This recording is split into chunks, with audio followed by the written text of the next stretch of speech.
Shalom Bapak Ibu yang terkasih dalam nama Tuhan Yesus. Pada saat ini kita patut bersyukur kepada Tuhan. Kita bangun dari tempat tidur kita tanpa ada kekurangan apapun.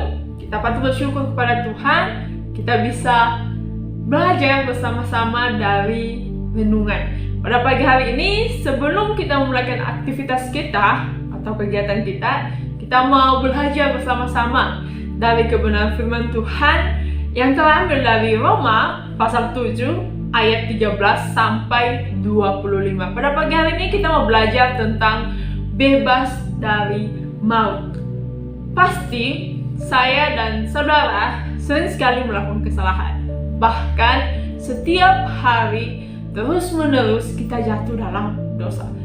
Ada orang yang melakukan dosa tanpa ia sadari. Ada juga orang yang melakukan kesalahan dengan sengaja. Misalnya, ada orang yang tentang pembunuhan, dia sengaja membunuh seseorang itu. Dia tahu bahwa itu pelanggaran, dia tahu itu adalah dosa, tapi dia tetap mau untuk melakukan hal tersebut. Ada juga orang yang tidak menyadari kalau dia sedang hidup dalam dosa. Misalnya, kita sering sekali dalam kehidupan kita sehari-hari, misalnya ngumpul sama teman atau sama siapa, sering sekali kita menggosip sama teman, menjelekkan orang lain. Itu adalah kesalahan. Dan sering sekali kita nyaman atau senang melakukan hal tersebut tanpa kita sadari bahwa itu adalah kesalahan. Menjelekkan orang lain sama aja kita sudah melanggar peraturan Tuhan. Nah, di sini kita sama-sama belajar. Semua orang jatuh dalam dosa. Orang yang melakukan kesalahan pastinya dia akan dihukum. Orang yang melakukan pelanggaran pastinya dia akan mendapatkan hukuman. Tetapi kita saat ini sebagai orang yang sudah percaya kepada Kristus, kita bebas dari maut. Kita bebas dari hukuman. Kita bebas dari penderitaan yang seharusnya yang kita alami. Dengan adanya Kristus hadir di tengah-tengah saya dan saudara, menerima Kristus sebagai juru selamat kita dibebaskan.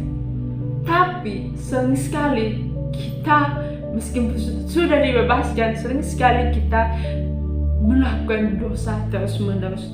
Di ayat 15 mengatakan, sebab apa yang aku perbuat, aku tidak tahu.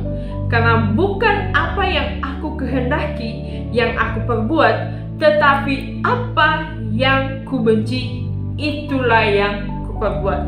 Terkadang kita melakukan kesalahan atau dosa tanpa kita sadari.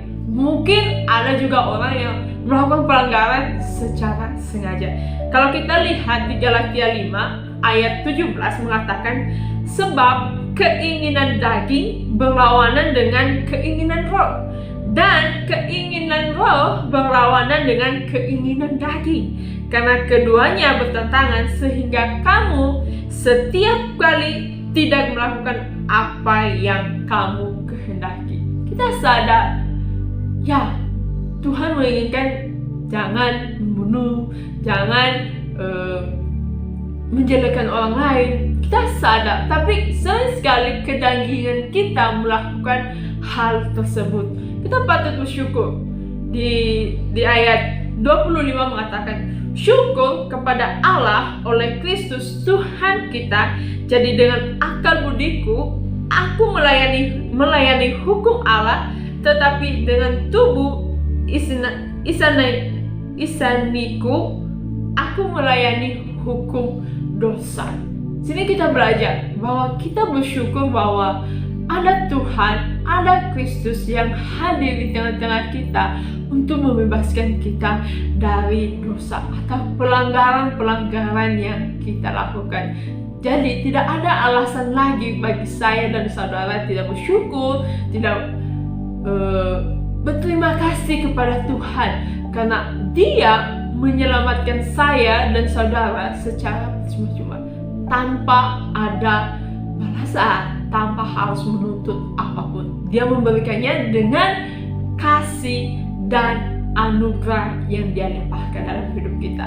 Kiranya renungan kita pagi hari ini terus mengingatkan kita, terus membuat kita sepanjang hari bersyukur kita punya Tuhan yang tidak minta balasan dari kita untuk membalas apa yang Dia lakukan, tapi Tuhan hanya meminta untuk percaya kepadanya dalam setiap apapun yang kita lakukan. Kiranya hari ini sukacita, damai sejahtera Tuhan yang melimpah dalam kehidupan kita. Terima kasih.